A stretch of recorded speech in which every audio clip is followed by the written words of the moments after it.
17 missed calls on my phone while I raised a glass to the biggest deal of my life. That's how this started. My son was sitting in a clinic chair across Chicago, whispering, "Daddy's not coming," as he and the woman I planned to marry had slipped my buzzing phone into her purse with a smile. I sell protection for a living. Cyber walls, airtight plans, peace of mind for people who buy it. But the one person who needed me most couldn't buy a single second of my attention. Scarlett leaned in at the reception, manicured hand grazing my sleeve, that velvet voice she uses when she wants something. "Relax, Theodore. It's probably nothing. You know how dramatic children get when they want attention." I wanted to believe her I did, because believing her meant I could be the hero in that room with the stage lights and the applause and the contract. Believing her meant I didn't have to be the dad racing through traffic with a heart in my throat. When I finally checked my screen and saw Mercy Community Clinic stamped urgent, the air left the building for me. 17 missed calls, 5 voicemails, and 1 message that made my vision narrow to a tunnel. "Mr. Grant, your son Sebastian is in a sickle cell crisis. Please call." The clinic smelled like antiseptic and old coffee, the kind of place where miracles and bad news share a hallway. Sebastian lay small under fluorescent light, an IV taped to his arm. Breath shallow but steady, and there was a woman in blue scrubs holding his hand like she had all night. "Stay with me, sweetheart. Look at me, breathe with me, you're safe." Her voice was calm in a way I didn't know how to be. Tiana Thompson, nurse mother, quiet, backbone, introduced herself without judgment, just information, just next steps.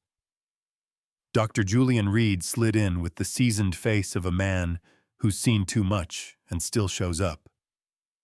He called orders I only half heard because my son said "Daddy," and then he said, "Tiana saved me," and that sentence will echo forever. Later, when the monitors softened and the crisis backed down, Tiana told me about her little girl, Aria, same disease, same brutal pain, a 6-year-old who taught her mother to turn grief into purpose. "I promised her I'd never let a child go through it alone," she said, and I felt something crack open inside me, because that promise had covered my son when I hadn't. It embarrassed me how grateful I was to a stranger for doing the part of my job I had outsourced to specialists and schedules, and the story I told about being a provider. I called in sick for the first time in years, to my own company, and I told Sebastian I was home tomorrow. He nodded like a kid who wants to believe but has learned not to. The next morning, our kitchen turned into a classroom. Tiana taped a pain scale on the fridge, 0 to 10. In bright markers, she taught Sebastian the breathing rhythm, and me the rhythm of showing up. "Warmth matters, water matters, steady voice matters," she said, and then she looked at me and added, "Your hands matter." Scarlett came down in heels and eyebrows. "We already have a family physician, Theodore. Let's not confuse roles." Tiana smiled, the unshakable kind. "Kids don't care about titles, they care about who sits beside them when it hurts. You know what I mean." Weeks rolled forward, small wins, smaller relapses, late-night meds and early alarms, and Tiana became a regular presence like sunlight through a stubborn window. Sebastian's numbers improved, his fear softened, and I started to notice how often Scarlett's convenience came first when the calendar got tight. The first time she moved a transfusion, she said it was a simple reschedule, Wednesday at 2 instead of Tuesday morning. No big deal. But that night, my son stood in his doorway, brave whisper. I heard her on the phone. "Dad." She said my appointment was in the way of her tasting with the cake lady. I asked Scarlett straight up, and she laughed without humor. "Children dramatize. Optics matter. This brunch is important for our future." The words landed like ice. Then came the complaint formal letterhead, and everything accusing Tiana of being emotionally over-involved with my child. At the clinic, Simone Hayes, 40 years of pediatric wisdom, the kind of woman people call Ms. Simone with respect, poured me tea and told the truth. Tiana is invested, not inappropriate, she said, because invested is how kids survive. I told the director if they couldn't see that my family would find a place that could. The complaint disappeared so fast, you could smell the smoke. That same week in our garden by the fountain, my late wife loved Tiana told me about Arya's last weeks, the promise not to waste the hurt, and I heard myself invite Tiana and Simone to our engagement party because they mattered to my son. Sebastian clapped. Scarlett blinked slowly, that calculating kindness. Of course, dear, but they might feel uncomfortable with our crowd. Different circles, different expectations. My son said the line that split the house. She feels like family to me. The party was beautiful in the way photographs are beautiful. String lights, string quartet, people who curate their lives like galleries. Tiana arrived in a simple black dress, and the room shifted around her, softer at the edges, more human. Sebastian, first small suit, first big grin, told her she looked like a real princess who helps people, not the castle kind, and the surgeon's wife, Margaret Whitfield, asked Tiana about her work and listened like it might change her life. Scarlett tried to steer the narrative, that airy tone meant for circles and whispers. It's admirable that Theodore is giving back, bringing his son's medical assistant here.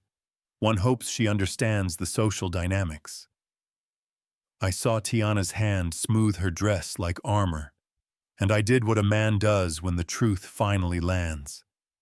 I said Tiana saved my son when the people responsible failed him. She's family where it counts. Scarlett waited for a corner. She found one by the coats, words like needles.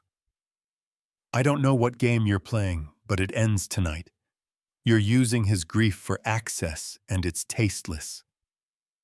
Tiana didn't flinch. I hope one day you love people more than the picture of yourself loving them, she said. And life heard her, because right then Sebastian's breathing hitched, and his body went rigid, and I saw the crisis arrive like a storm you can't reason with. The quartet kept playing because money can't stop their clock, but the air changed, and Tiana was already moving. We need quiet and warmth now. She took us upstairs, opened the emergency kit I owned, and did not know put my hands where they belonged, and talked me through a butterfly needle at 15 degrees a line seated. A father steadied by his son's voice. Tell me about your dragon story, champ, I said, and he did. And my shaking stopped. While we watched the numbers, my phone lit again. Forwarded emails from Scarlett's agency lines I still have trouble repeating. The clinic worker gold digging through a sick kid, medical emergencies are more drama than danger. Push the labs until after the party, and worst of all, a crack about Tiana's late daughter that I won't give breath to. I called Dr. Reed because I wanted to be wrong. He was careful, measured, but clear. There had been pressure to delay testing for non-medical reasons. And that was the twist, the moment the whole story turned. Not just neglect, not just indifference, but calculation. The breakup was quiet and final. 3 days later, in my study with the emails on the desk like exhibits. Context matters, she said. I was under pressure. That isn't who I am. It's exactly who you chose to be when it counted. I said Eli is not a scheduling inconvenience and Tiana is not a prop. She promised change, she promised growth, and I told her what I had learned in the worst night of my life. Love doesn't audition in a crisis. It shows up without being asked. She kept the ring because I didn't want it back, and because I wanted my son to see me choose people over performance. After that, doors closed around Scarlett in the elegant way this city erases a person. The healthcare client dropped her invitations, thinned. Margaret Whitfield spoke softly in the right rooms, and people listened. What opened for us was bigger. I took real leave for the first time since Lena died, We built routines that could hold a bad night and celebrate a good morning. And Sebastian started drawing himself with a cape again.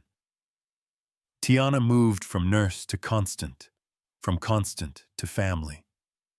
She taught me that a father's hands can carry more healing than a hospital when the child trusts who's holding them. We created the Aria Foundation, in her daughter's name, emergency support for families' rides to clinics at 2 a.m., grants for rent when a crisis knocks everything down, counseling, so parents can breathe, research that gives doctors better tools. 6 months later, my son stood at a hospital podium and said, "I have pain sometimes, but I have people who love me exactly as I am," and I cried in the front row without shame. Yeah, that happened. If you're wondering about Scarlett, she sent a text months later. Without spin, I was wrong. Eli deserved better, you did too. Some of you will say people like her don't change. Some of you will say every apology deserves a door cracked open. I don't know. I do know this. Presence beats performance every single time. A kid doesn't care about your net worth if you won't sit with him in the dark when it hurts. And the people who make it through your storm with you are your family, regardless of titles or guest lists. Tell me what you think. Was I right to end the engagement on the spot? Or do you believe someone like Scarlett can earn a second chapter if she does the work? Do status and optics warp our idea of love more than we want to admit? Have you seen a child's needs get sidelined for someone's image, and how did it end? Drop your story in the comments, push back if you disagree. And if this hit close to home, share it with someone who needs to hear that showing up, not showing off, is what saves us.